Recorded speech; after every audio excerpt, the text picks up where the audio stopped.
looks like we've got a decent cohort in, so we will make a start because we've got till 9 o'clock. So let's see how much we can get through.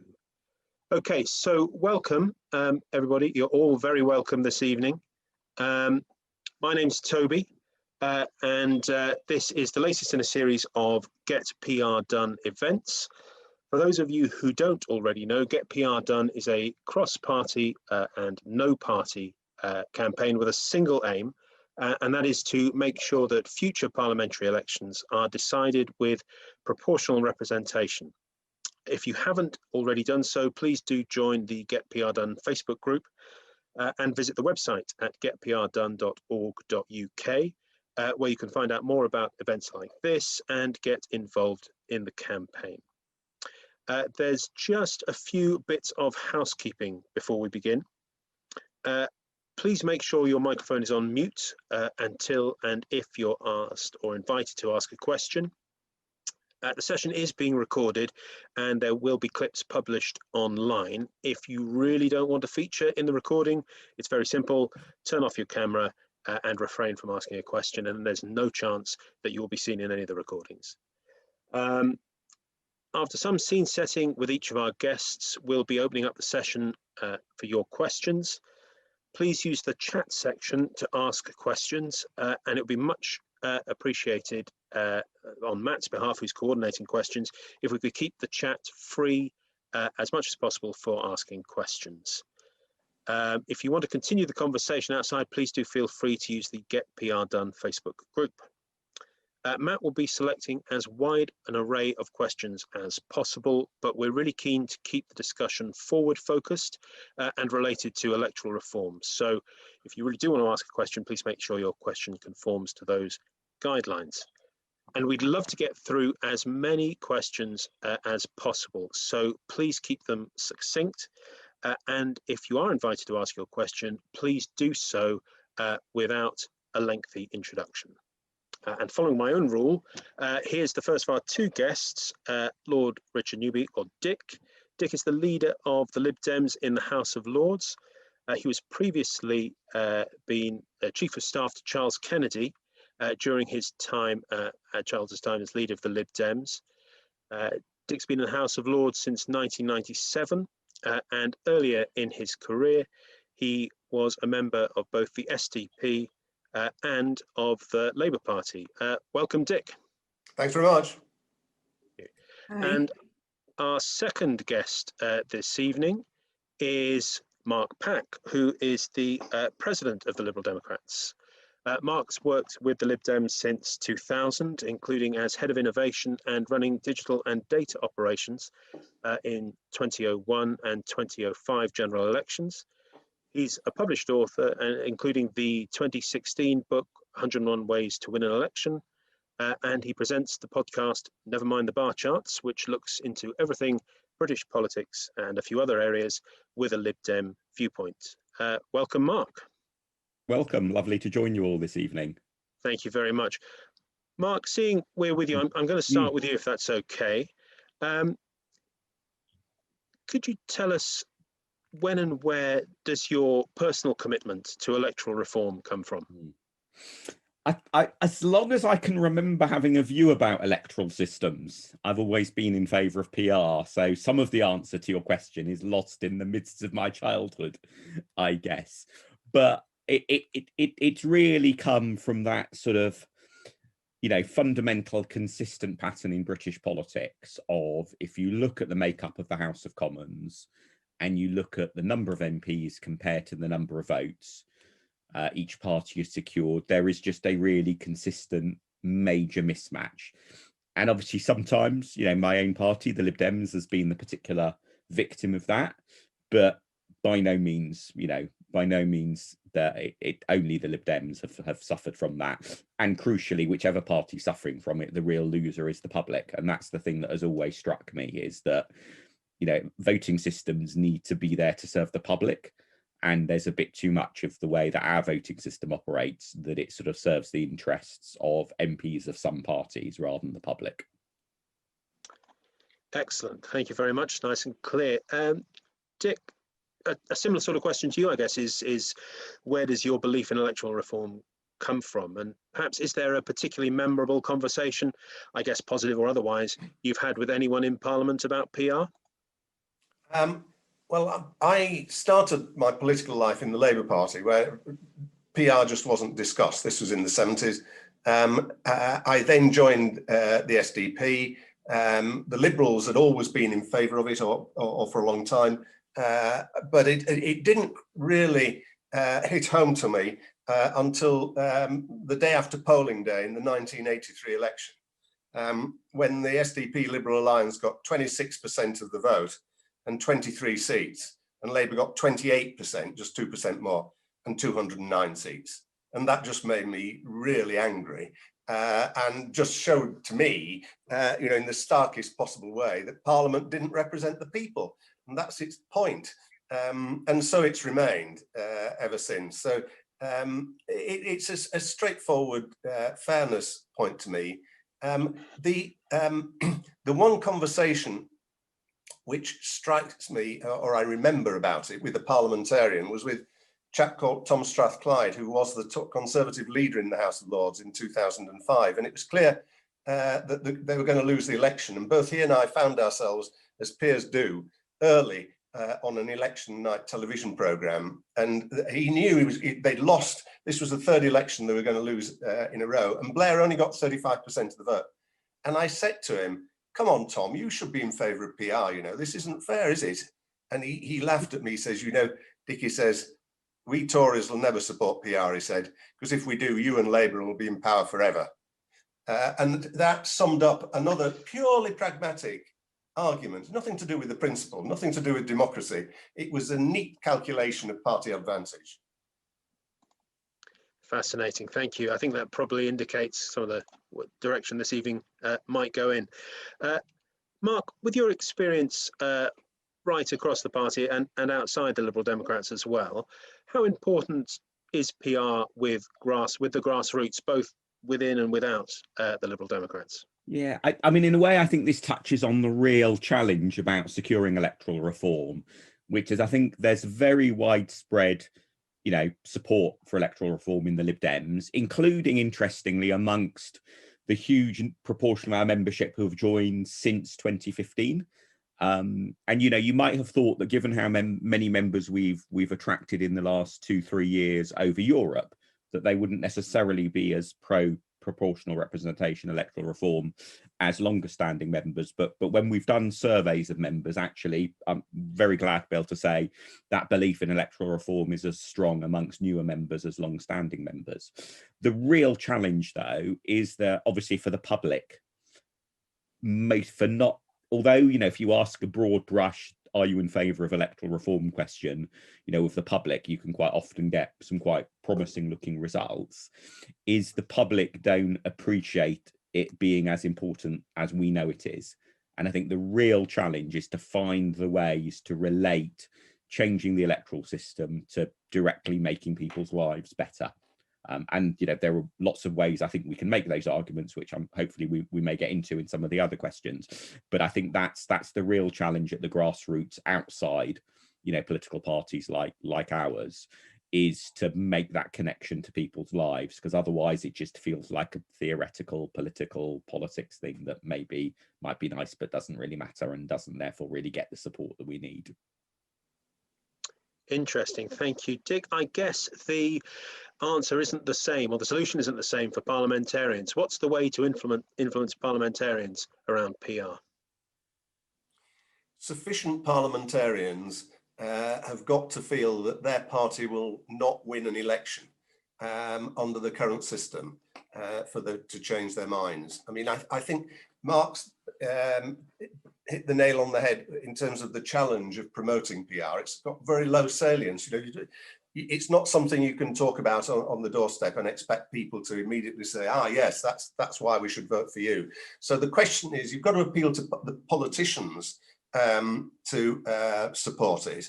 And the reasons they'll do that will be either principle, because they think it's fairer, or because they think it's in part their party advantage. And both those stars have got to align, I think, with people, with a lot of people. if they're going to support PR, particularly if they haven't in the past. Good, thank you both. Well, I hope that's a relatively quick and useful introduction, and I think it's probably time to open up to question. Matt, who's the first question from? Just coming off mute. Florence McDonald, would you like to ask yours? If you could come off mute. Yes, hello. So I am a member of the LibDems as well, but I feel like the Liberal Democrats indeed have supported PR and electoral reform for a very long time, but sometimes it feels like we're not doing very much about it, or it's not a high profile issue that is talked about a lot. And I would like to know, given that there are a small number of MPs and we're unlikely to suddenly win an election, what are the LibDems doing at a leadership level, an MP level, to work with other parties, larger parties, or other minority parties as well, to try and make it happen, rather than simply voicing their support, actually going out and trying to make it happen? Because certainly I was a candidate in 2019, and lots of grassroots people, lots of members of the community, lots of supporters, they really want to see PR happen, and instead they're doing vote swaps and pressurizing people to vote in different ways. But we can't make those decisions ourselves. Candidates can't make those decisions to stand down. That doesn't work. It has to be from the top. So I want to know what is happening at the top to make it happen. Good question. Well, I think either of you could answer that, so take your pick. Well, a couple of things. I think building cross-party support's obviously important. There isn't, as we speak, an all-party parliamentary group on electoral reform, but I was talking to ND Chamberlain yesterday about it, and she's had it in mind to re-establish such a group. I think the effect of COVID has been a lot of these cross-party things haven't happened, and of course there are very literally now there are very few cross-party conversations taking place, because you don't have a conversation with anybody except through this kind of formal Zoom structured life. But I think what LibDems have got to do is make it clear. I mean, what influence do we have in British politics? We're not going to be a majority government after the next election, but we might decide who is. So we've got to make it clear, I think, that we would only support any other party in government if PR were one of the things that they were going to do.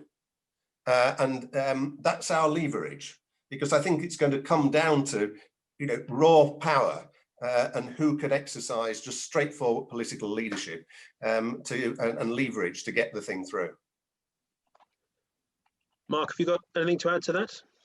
Yeah, I guess just to add a couple of things to what Dick said, which I very much agree with what you've just heard, is also that, so the party, we are a member of, for example, the Make Vote Matters cross-party alliance, and increasingly do things like, when they have their action days, promote their action days to our members. So hopefully some of you who are members will have seen some of that promotion that we do, because I think that's a way we can help that. But interestingly, chatting to electoral reformers in the Labour Party, I think one of the things they quite rightly say is, you know what, to persuade the Labour Party to adopt electoral reform, it's not that helpful to have LibDems berating the Labour Party on it, and all political parties are like that in a way. If your opponents start telling you must do something, human nature is that you start slightly bridling about that. So I think we need to be very careful about our tone in that sense, that it is, Labour's approach on PR over previous years has been deeply frustrating in many ways. But frankly, the best way of helping achieve PR, I think, firstly, is supporting those cross-party measures, but in a way that provides colleagues in the Labour Party with the space to help win their arguments internally. And secondly, frankly, the more we manage to recover ourselves as a party, the stronger we are, the more likely British politics is to be in that scenario that Dick rightly mentioned, of where at least one other of, large party feels it can't win on its own purely under first past the post, because that's the route by which we get enough MPs voting for PR in the House of Commons. Interesting, thank you. Matt, who's the next question from?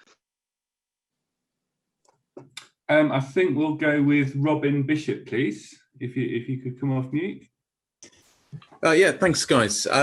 I just wanted to ask, really, do you think PR, obviously it's not a sort of a silver bullet that's going to solve all of our problems in our democracy. Should it be accompanied with wider constitutional reform, or is this actually something that on its own is really the one major issue that we need to overcome?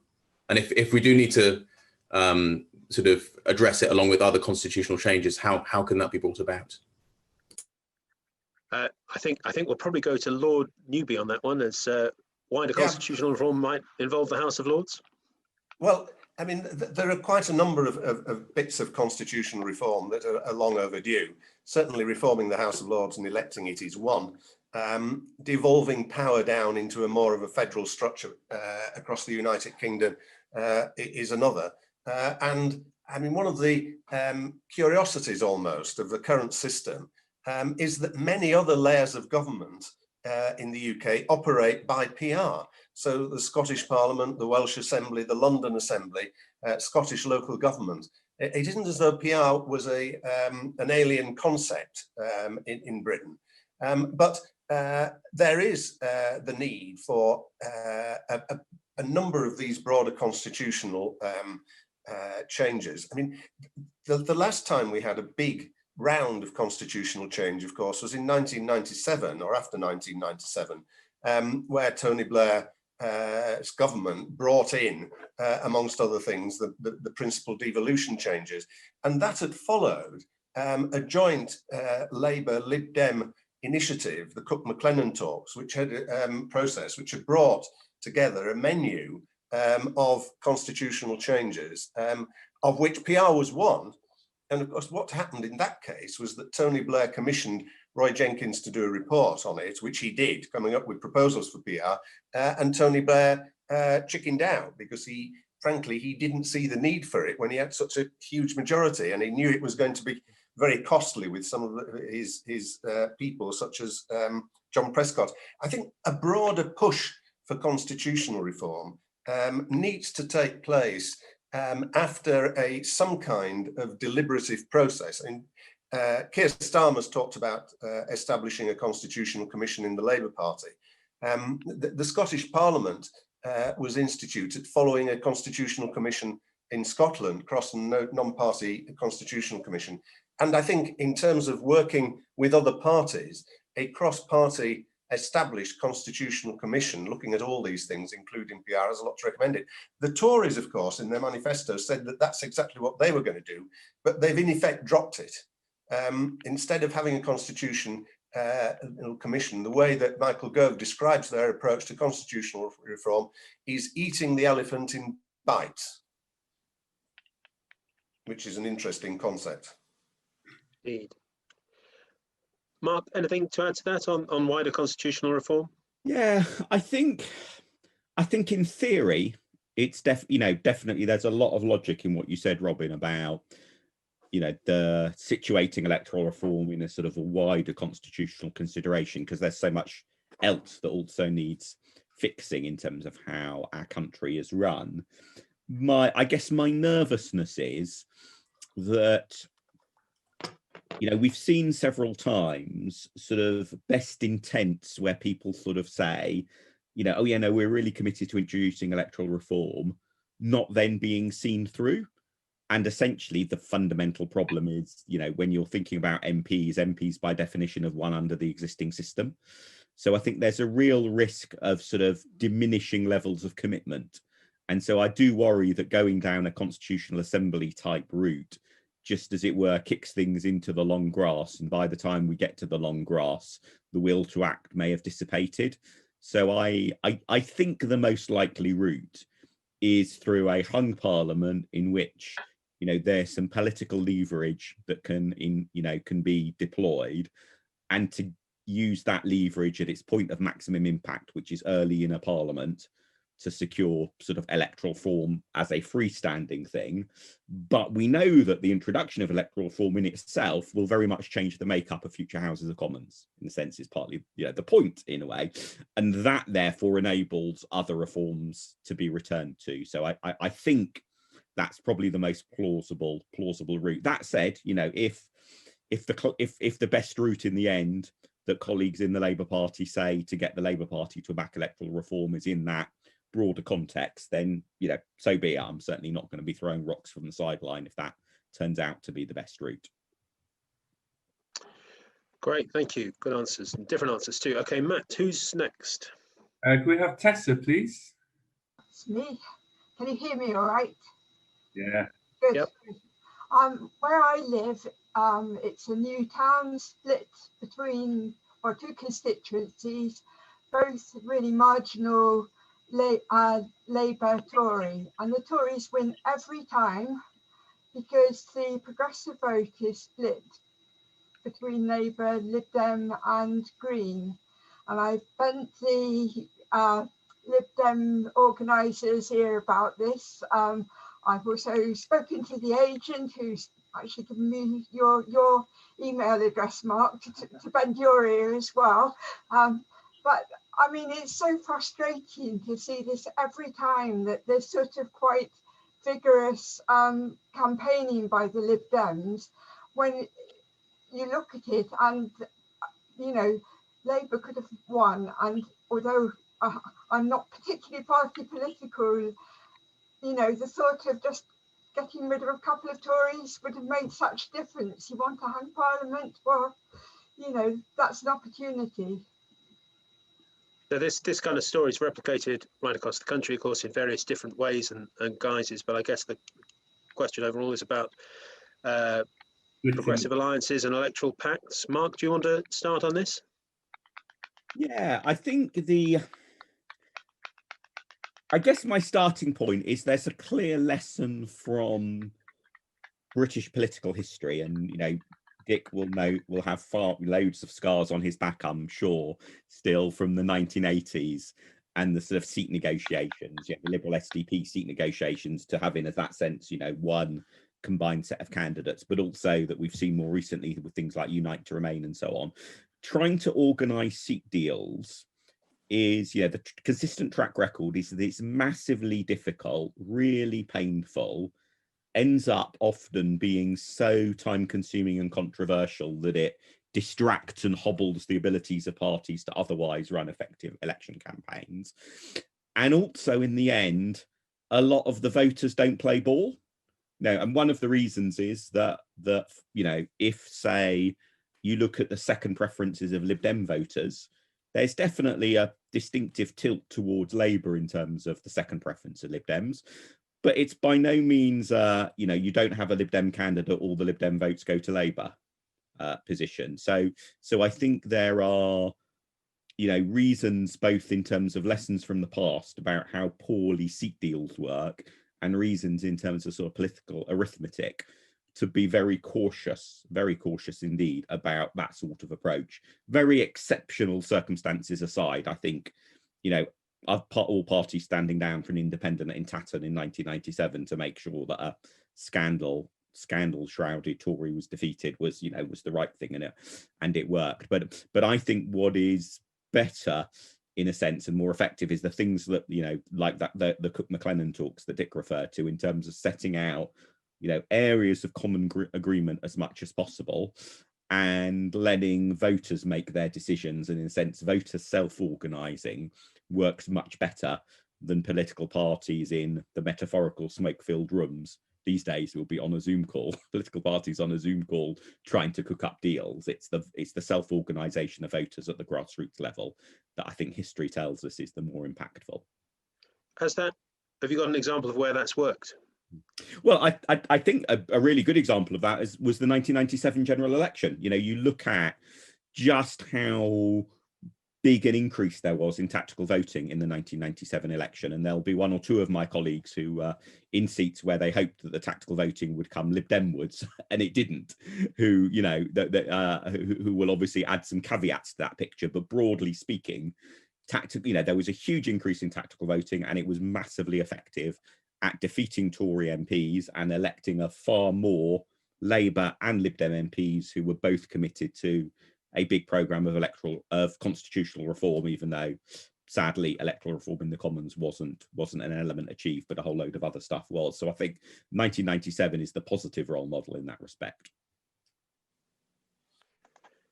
Okay, Dick, anything to add to that? Well, yeah, just to expand a bit on what happened in 1997 and what didn't, for example, happen in the last general election.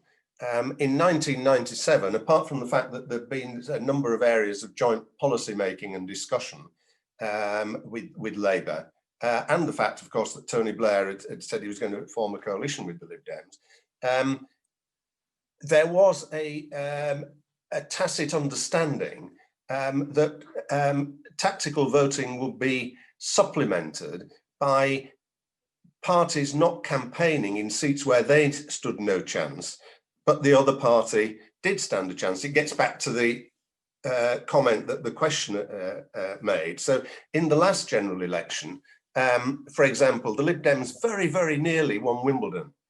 But on the Saturday before the poll, there were hundreds of Labour activists organised by Momentum in Wimbledon, whose sole role was to stop the Lib Dems winning. They knew they were going to come a poor third.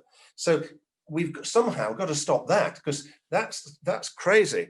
I agree with Mark that that trying to have a seats pact under which we get candidates to stand down will almost certainly be counterproductive for a number of reasons, which he gave. But if there was soft signalling that, actually we weren't trying very hard in the two seats where the lady lives, the lady questioner lives, and the Labour Party weren't trying very hard in Wimbledon, that would, as it were, give more comfort to the supporters of the third party to vote for the second progressive party and hopefully get them in. I'm just reading through a few of the comments here as they come in, and there's some, I think, disenchantment with that kind of approach. I think the idea that although this is it's a hard thing to do to persuade parties to stand down in favour of each other, but does that mean it's not worth trying again? Particularly perhaps if there was an agreement to focus on PR as a result. Well, I think Mark's reasoning is very strong, but I think almost this is a question which I'd like to hear you put to senior people in the Labour Party, because it would require all parties to do the same. Obviously, I mean, one party is not going to stamp people down if the other party is still at daggers drawn. And I was the administrator for the talks between the Liberals and the SDP in 1982, which divided the seats up. And that was a very, very bruising process, even at a point when the leaders of the party were, they were like that. And the leaders of the two, I think the leadership of the Labour Party and ourselves are not going to be anywhere near as close to that position. And bear in mind, in 1983, the SDP and the Liberals stood on a joint manifesto. So I think if you have a joint manifesto, it's easier to see why you might be able to contemplate standing candidates down. But I don't think that the concept of a joint manifesto with Labour and the Greens is realistic politics, even if it were desirable. It's that's probably quite a depressing thing for a lot of people on here to hear. I think that's a shame. Not that we'd necessarily expect a joint manifesto, but maybe a joint commitment to electoral reform and proportional representation, and some give and take over seats. Because otherwise, aren't we just going to repeat what happened last year or the year before, 2019? No, I don't think you are, because you, as I say, there were a number of seats which the progressive side could have won if they had not spent their resources in places where they were trying to become a marginally better third. And I think it would be possible with goodwill to get people to back off, which might well be the most effective way forward. Because as Mark says, Lib Dem voters aren't a block. Green voters aren't a block. I mean, my experience of canvassing Green voters is that at least as many of them would vote Labour given a chance, rather than, or rather given no chance, as it were. If there's no Green candidate, they're not going to all come one way or another. And in our case, quite a lot of people who vote Lib Dems, particularly in the Shires, would find it very, very difficult to vote Labour in any circumstances. If I could maybe just add one thing to that, which is I think this really boils down to a sort of a very simple, as it were, two sides of the coin. One is the idea of, look, can't you guys just come to some agreement and, you know, over candidates? Sounds a very simple and appealing route.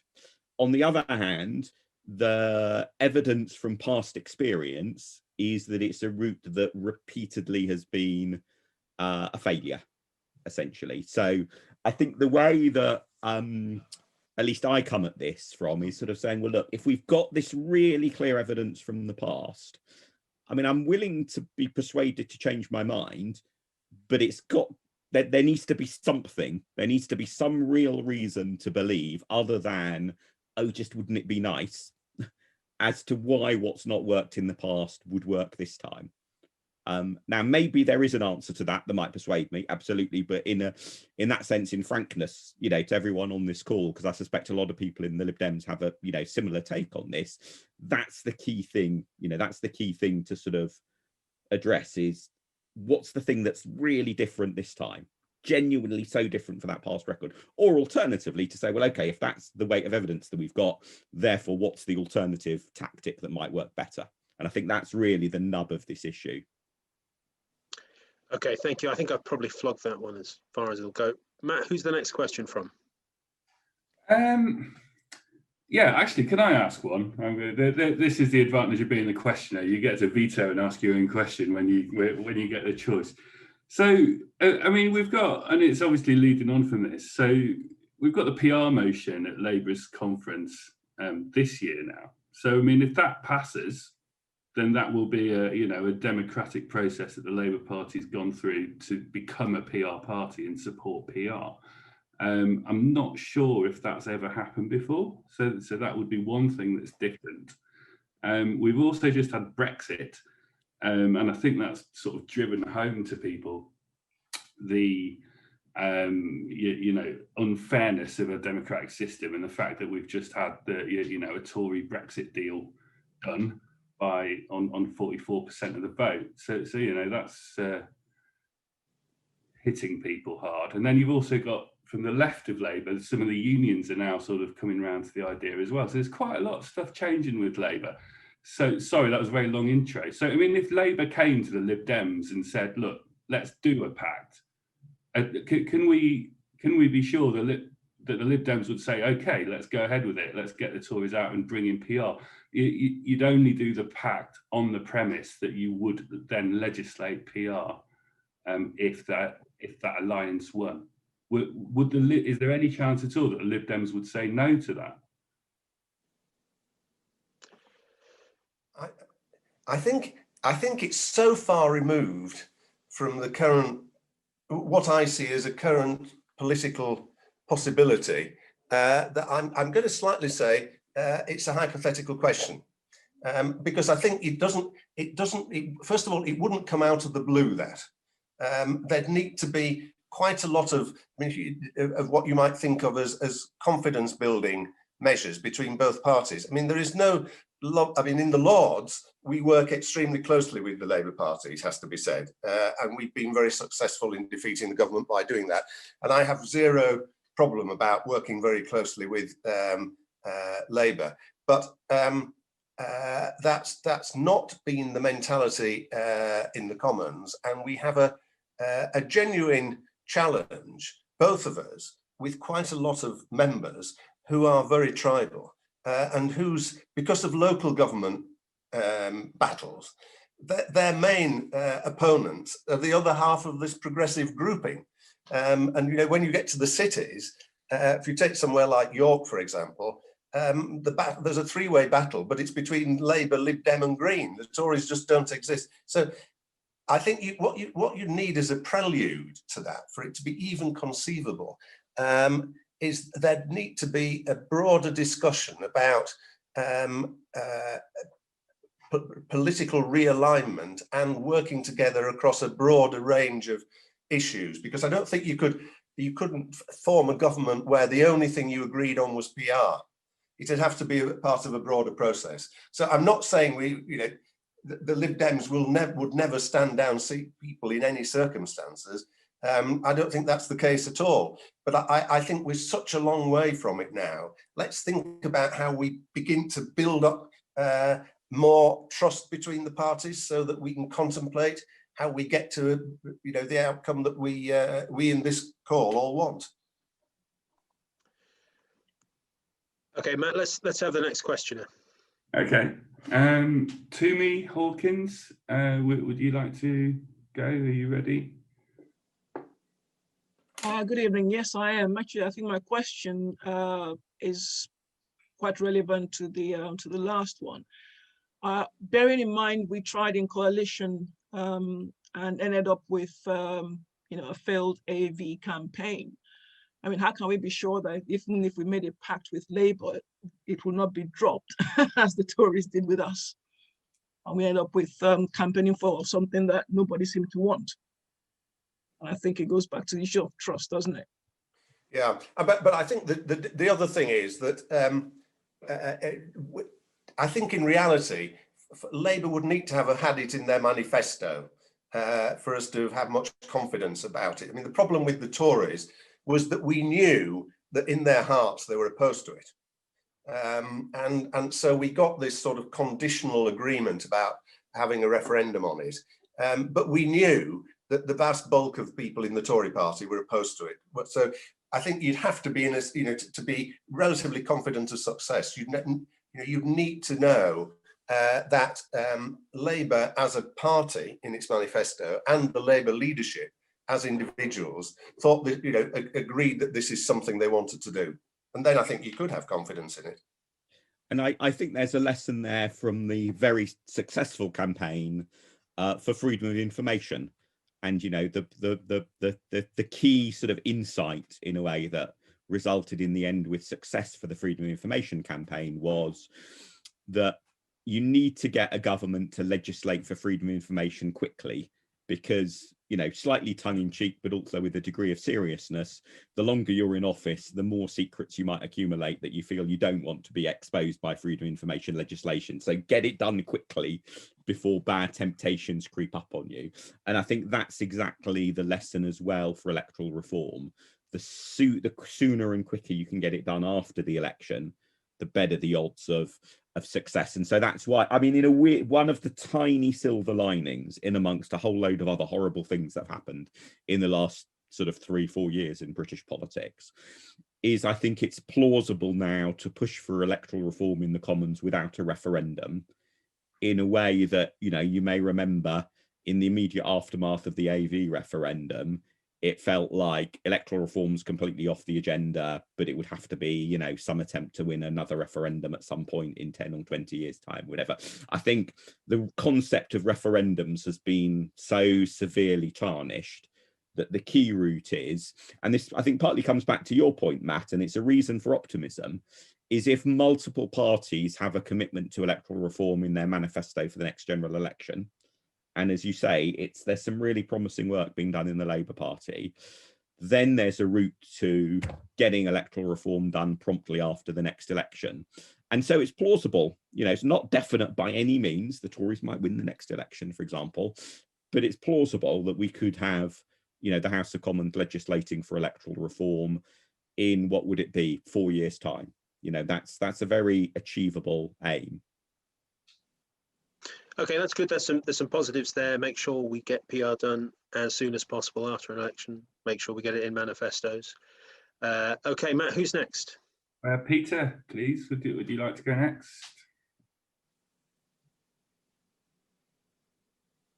Coming off. Is that me? Which of the 7 questions that I've put in the chat do you want me to ask? You choose, Peter. The one I was about to ask was, why, in heaven's name, can you not conceive, you two, and I'm sorry, Dick and Mark, of the possibility of having some agreement solely on PR, leading to a general election solely about PR. And if you fail, you fail. We won't be any worse off. If you win, you bring in PR dead quick, within a year, say, form a coalition government, bring in PR, and we get what we want, because that's what I want. That's what I dream of. And that's what the group that's organised this is about. We have a dream to get PR in. And I think you're being very pessimistic. I think you're being, oh, sorry, it was a question. Why is that not going to work? I mean, don't give me history, please. Give me something. If this happens, if there's a push for it, if Labour take it on as policy, will you please say, okay, Labour, great, let's do it? Because you haven't actually said you would, and I'm very disappointed. Sorry. Yeah, I think we've covered some of this ground already. Maybe I could just turn it around a bit. Is there, so if we can say that we can get Labour to agree on PR, then that's an area of policy agreement. Are there areas of policy agreement that stop an agreement between the parties acting together in an election, or is it deeper than that? Is it just about culture and tribalism? Well, I don't think there's if Labour had a commitment to PR in its manifesto, I think two things are eminently possible, and one thing is very difficult. The two things which I think are eminently possible is A, it would be possible if the numbers fell in that way to do a deal after an election to form a credible working relationship, either inside or outside government, with Labour to deliver PR. Secondly, I think that it would be possible in that election campaign to ensure that we and Labour were not knocking spots off each other in individual seats, so that we lost seats that we might otherwise have won because of the activities of the other. As Mark and I have said, for the reasons that we've given, I think getting candidates to stand down and dividing the country up between us is going to be very difficult. And the answer to the question, why can't you have a single issue election on PR? You can't have a single issue election on anything, because the electors decide what they want the election to be about, and the politicians have to follow that. Yeah, we tried making the last election a single issue election on Brexit, and that didn't go well. It worked very well for the Tories. No, it didn't. They won it, but in my experience of canvassing, they won a lot more votes because of fear of Jeremy Corbyn than they won because of Brexit. If you were on our Facebook page, you would be banned, Dick, for saying that. Okay, I think we've covered this as much as possible. Matt, let's try and pick something else up. Ideally, something about how can we change minds on PR. Okay, well, Laura Parker is the next questioner. So, would you like to Yeah, go? sorry, it was a slightly different theme. I just would be interested to understand, in terms of the Liberal Democrat membership, roughly where, I mean, I think, Richard, you alluded to this a little bit before, but roughly where you think Liberal Democrats are in terms of second preference, and whether you think, you know, at different points in the party's history, it's had a sort of very purposeful equidistance, and at other points, you know, I mean, I remember kind of the LibDems being more radical than the Labour Party on issues like Europe, obviously, taxation, the penny in the pound for education, and lots of people who were not aligned, who would consider themselves to be sort of soft left types in Labour now, voted LibDem. There's been other points when you've had, you know, other tendencies within the Liberal Democrats have sort of predominated, and, you know, Nick and kind of the Orange Book and all the rest of it. Roughly where do you think most LibDems are now? Because I think the question of, you know, going into an election with more shared understanding and agreement around policy matters, you know, really is about the rather obviously it's about policy. So if LibDems are voting with preferences, 50, 60, 70% of them put Labour second or the Greens second? I'm just curious. Is this something either of you know? I mean, I think it's it skews heavily Labourwards in that sense, the second preferences, and, you know, sort of returning to the theme of looking for sort of things to be positive about, frankly, I think, you know, attitudes towards the Labour Party and the Liberal Democrats are very different since Keir Starmer became leader of the Labour Party. You know, without, you know, refighting, as it were, the political debates of sort of 2019, you know, nonetheless, clearly, you know, from a Lib Dem perspective, Keir Starmer is a very different and much preferable, much better leader than Jeremy Corbyn. So I think that is a real positive, and actually that makes, although we've been talking a lot this evening about some particular potential tactics around cooperation, in terms of the broader picture about the ability to cooperate, possibly, you know, using some slightly more informal tactics and so on, the landscape is massively improved and massively better, you know, as a result. There are, you know, some very significant policy differences between Labour and the Lib Dems, and I can, you know, it may be that as we see how both our parties' policies on Europe evolve in the sort of post-Brexit world, it may be that, you know, there ends up being some particular differences on that as well. But overall, I think, you know, the switch from Corbyn to Starmer is massively helpful in that sense. Anything to add to that, Dick? Not very much. I think amongst my colleagues,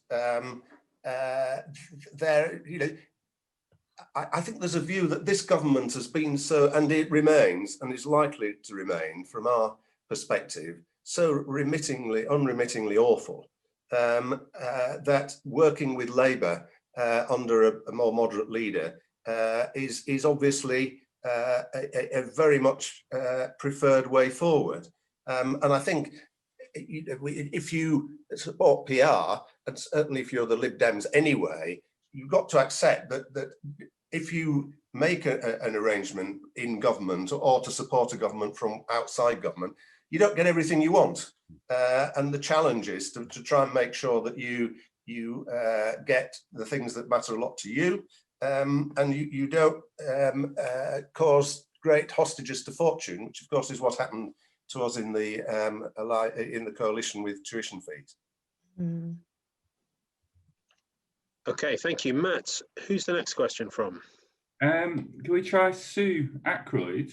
Do you want to ask one, Sue?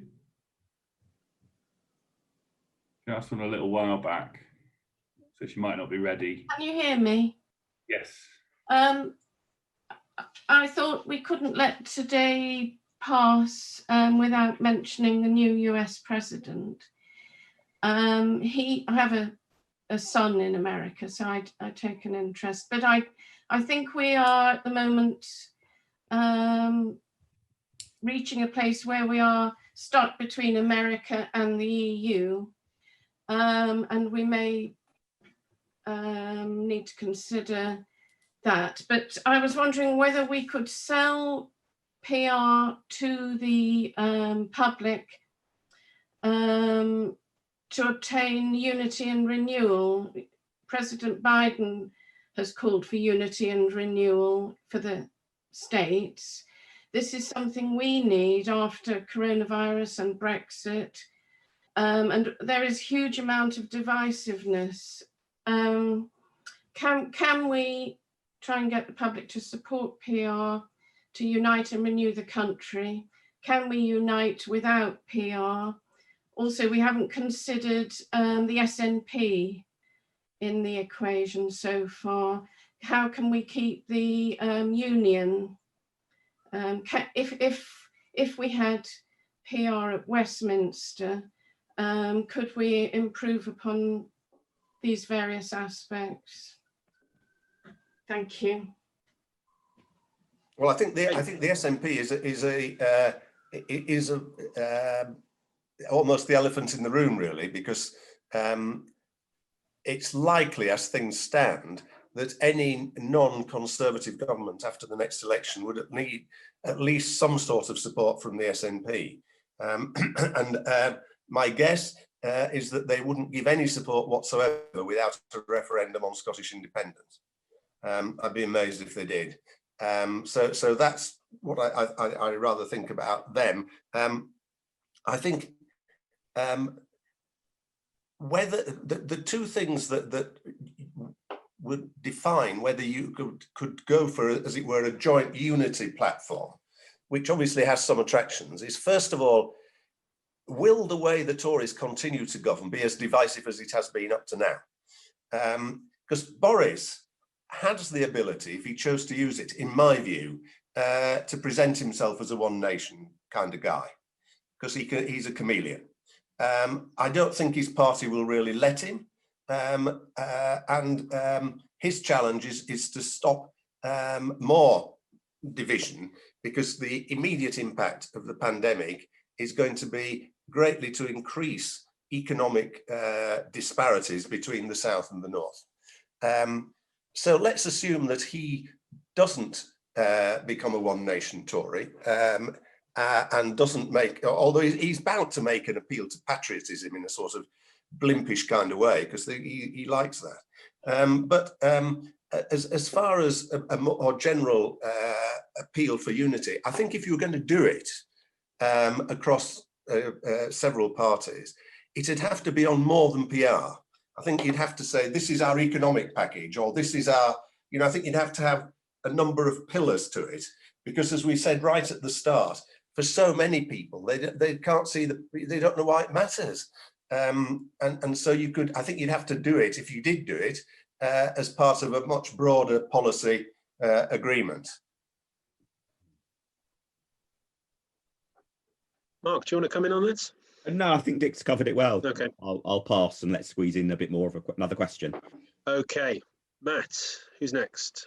Brendan, please. Thank you. So my question is really about changing minds on PR. I live in Wales and we currently have a hybrid system, and obviously Scotland do, and obviously it's very different to the kind of PR we're perhaps proposing. But have we considered using messaging around the current voting system which Wales and Scotland have, and saying to people the benefits that it's already provided in the nation, Wales and Scotland and Northern Ireland? Brendan, thanks for that. That's the kind of question we were looking for to move us on. Brilliant. Mark, do you want to have a go on that?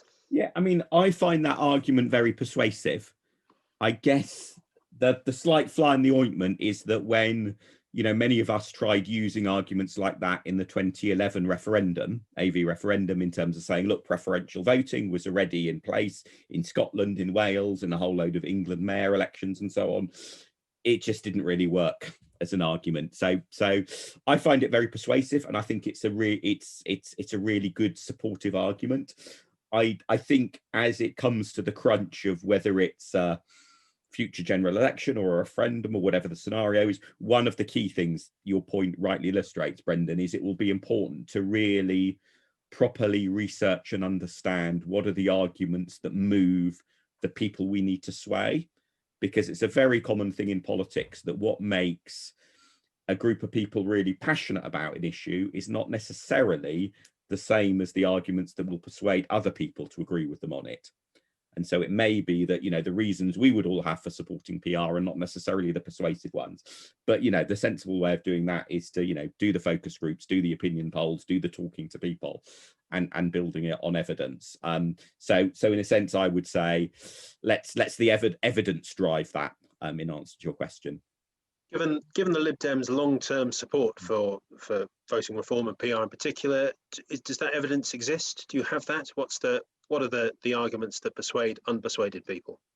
I think it's a while since we've looked at it really in any detail. And in particular, I mean, one of the things that possibly will work, and therefore why I think old data is maybe, not that useful anymore, is if you look at how much better countries like Germany seem to be handling coronavirus. If that persists through the rest of the coronavirus crisis, it might be that actually that's the way to frame the argument, to say, look, here are the countries whose quality of government we admire and are envious of, and we should therefore have their way of voting. LibDems, including probably myself, have, in the past talked about how STV is used in places like Malta, and frankly, I think that's one of those slightly, those arguments that might work well for ourselves, but probably, there's probably a chunk of voters who might think Malta, so what? But maybe they might think Germany, oh yeah, that's a role model to aspire to. And that's a country, of a scale and size, similar to Britain. I think what voters always have liked and will particularly like in the aftermath of the pandemic are politicians who seem to be working together for the common good, which is why the idea of a broader policy discussion with other parties, I think, has a lot to recommend it, because I think that's the way that you get into a discussion about PR, because you say we want to work together with other people and it's got to be done on a fair basis. But actually, this is the sort. If you do that, this is the sort of society you can have, and this is what we can jointly deliver. And I think that would be very positive. I think people really have had enough of the worst of the Yahoo politics. It was, of course, one of the great lines for the SDP Liberal Alliance, that we want an end to Yahoo politics. We had a great poster with a Punch and Judy on it to say we want an end to it. And that was very popular. And I think it could be again. I agree. Okay, Matt, have we got time to squeeze in one more question? I wasn't ready. I was assuming there wouldn't be one. You asked one, Toby. Well, I'll tell you what, Dennis has had his hand up for ages. Dennis, have you got a question you'd like to raise? Yes, I wanted to just add thoughts on the UK level. I don't think an electoral pact makes sense for a whole lot of reasons. One would just encourage tactical voting at the next election. I think the preparatory work for that, it would be very helpful to have either a citizens' assembly on democracy, and I think Labour have maybe opened that idea, or just continue Make Votes Matter's excellent work in bringing over Labour MPs to consider PR. But I think but then you're just banking on the chance that you get a hung parliament, and you can do it as we did for STV for local elections in Scotland in 2003. It's a straight condition of supporting a Labour government. So, that's it. If you don't accept this, we don't join you. And you would realistically, they'll have to have a programme for government for a year or two. You cannot, I think a year would be absolute minimum to bring in elections under a new system. You'd have to think that. The other thing I thought hasn't been mentioned, except very tangentially, is meanwhile, the step-by-step move of trying to get STV for local elections in Wales, where they've made progress with this optional bill, and to get the same thing for England would be an excellent step on the way. So if we don't win in 2024, we should be thinking of making what progress we can on that front. And there's also moves in Wales to change from the system they have the Scottish Parliament for the Welsh Parliament to STV, and I think that is being welcomed, because if we got STV for all these elections, then we have a single preferred PR system to present to the public. Thanks. So I guess there is the change to the voting system. Would that be the kind of condition that LibDems would look to support a Labour government on? And changes to local voting systems, is that the way to get change to the general election system? Yeah, I think if you think about the sorts of arguments that sadly were successful, a decade ago in sinking electoral reform, an awful lot of them were basically fears around the unknown. So, some of the nonsense about how expensive it would be supposedly to run, elections with anything other than first past the post were, wrong in all sorts of ways. But the reason those arguments worked was because they were basically whipping up fear of the unknown. And that's a relatively easy human emotion to tap into. And so one of the ways of tackling that is to make it no longer unknown. And so I think a sort of a fallback plan, as it were, if securing electoral reform promptly after the next election isn't achieved, and we've talked about some reasons there's optimism to aim for that, but if that isn't achieved, definitely a wider spread of STV into local council elections, local council level, I think has a lot to to go for it, because it's always easy to get politicians to agree to change the rules that affect someone else. So that's one advantage of that. It also normalizes it, but also, frankly, you know, you look at some of the one-party fiefdoms that there are in local government. Obviously, the LibDem one-party fiefdoms are brilliantly run councils. You would expect me to say that. But, you know, there are some real issues about really big mismatches between votes and councillor numbers, and also some real issues about how that does sometimes result in badly run councils that have only quite a minority of public support, but nonetheless, the administration keeps on getting elected. So I think as a second objective after the House of Commons, or as a longer term alternative, if the short term campaign for House of Commons electoral reform isn't successful, there's a lot, you know, there's definitely attention that needs to be given to electoral reform at the local government level. Thank you. Dick, anything to add to that? No, I agree with all that. Yeah. Well, look, guys, we've got to 9 o'clock, so thank you very much for joining us tonight, and thank you particularly to Dick Newby and to Mark Pratt for giving up their time this evening.